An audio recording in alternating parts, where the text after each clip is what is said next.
this episode of Whatever Works, Jen Becerra visits the Chesapeake Public Schools print shop. Jim Hazel bugs out with some local pest control experts. And I'm playing in the dirt with Evie Williams. Evie Williams is a site development and highway construction company. For all that work, they need a lot of dirt. Some of that dirt is mined from local pits like this one, located at the North Carolina border. And it's big, real big. A lot of your communities, the houses that are being built, they require sand in the foundations, which comes out of a place like this. Roadways, your road underlayment material, that comes out of a place like this also.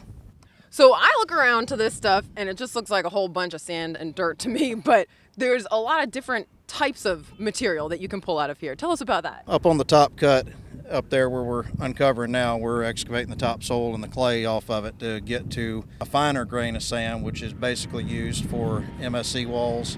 Then down on the bottom level, we get into more of a shale material. It's got a lot of seabed material in it.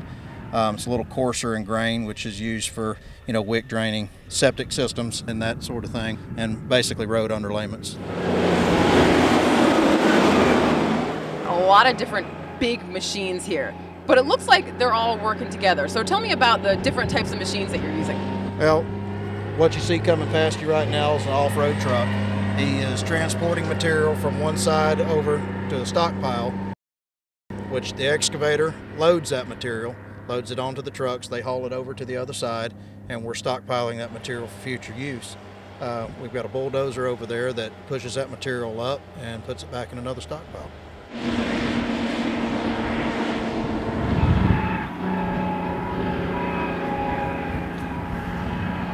All right, I've been hired for the day, so we gotta get to work. Oh my goodness. Oh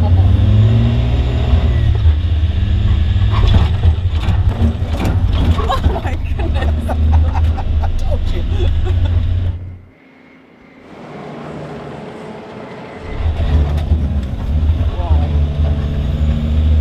So what kind of communication has to go on between all the operators? Well, the biggest thing is I've got to get this window open so I can hear him. Okay. He's going to give me an audible horn whenever I get backed up and in the position he wants me in, so he can load me. You can tell I can see his bucket in my mirror. Okay. Okay, he just gave me the horn, so I'm going to go to neutral, set my parking brake until he gets me loaded, and then we'll just proceed on back the other way. Wow.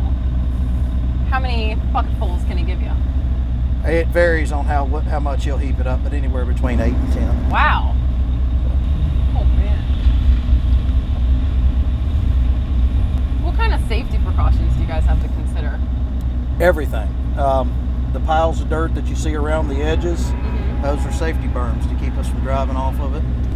We have morning safety meetings every day. We're governed by the rules and regulations due to the state puts forth, so we kind of have to go by their guidelines on everything. And as simple things as such as putting on a hard hat down to, something as extravagant as making sure the handrails and, all your mirrors are clean every day. It's just, once you get in the habit of doing the stuff, it becomes second nature to you. But when you get a new employee in, it's important that you start them out on that road ahead of time, getting them used to, checking their machine out every day, doing their pre-shift inspection. And once you get in that habit, it becomes just like second nature. You getting up in the morning, brushing your teeth, and putting your shoes and socks on. Okay, you just signal me that I'm loaded, so now we're go. full. Yep, we're full.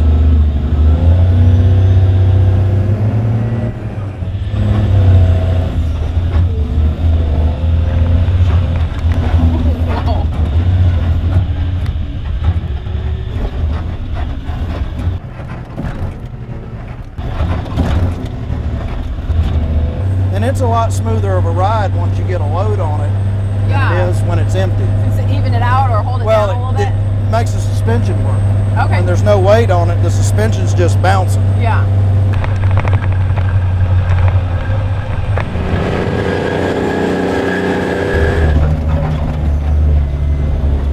Now these things will flip over. Oh, you tell me that now? gosh. That's just the back end. They're designed to do that, right? Yeah, It'll purposely just flip the back end? Yeah. It'll flip over the back end and it articulates in the center to allow the back end to go on over without the cab flipping. Wow, okay. Oh, here's the dozer. Yep.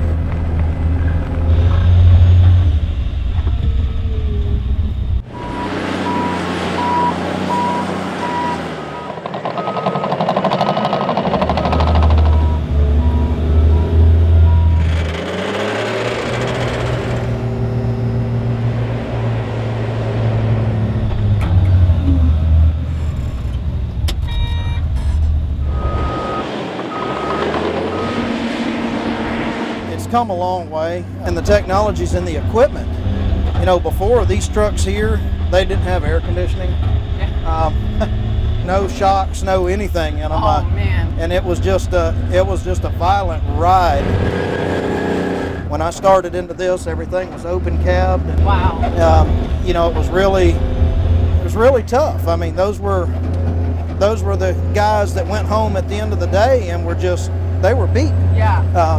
These guys now, you know, it's still not the easiest job out there, and it's certainly dirty, but it's a lot better than it used to be. Yeah. And it gets better every year. I mean, I will admit it's a little bit rougher than my desk check. Oh yeah, by all means. By all means.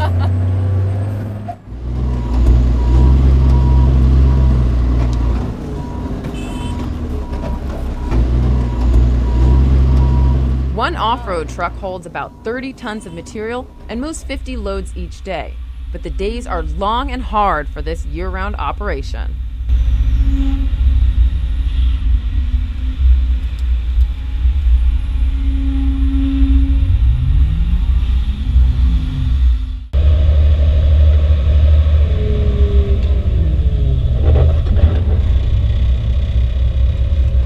That was cool.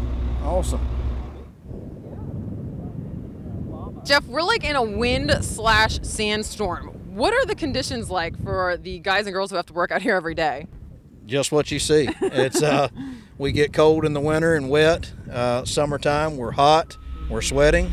It's a dirty job, but we're a bunch of overgrown kids, and that's what we like to do. We like to play in the sandbox. You know, here I thought I was going to get a day at the beach, but oh my gosh, this was work. We moved some dirt today with all the guys and girls at E.V. Williams. I had such a blast, but I'm ready to head home for the day. But whatever works, I'm always good fun.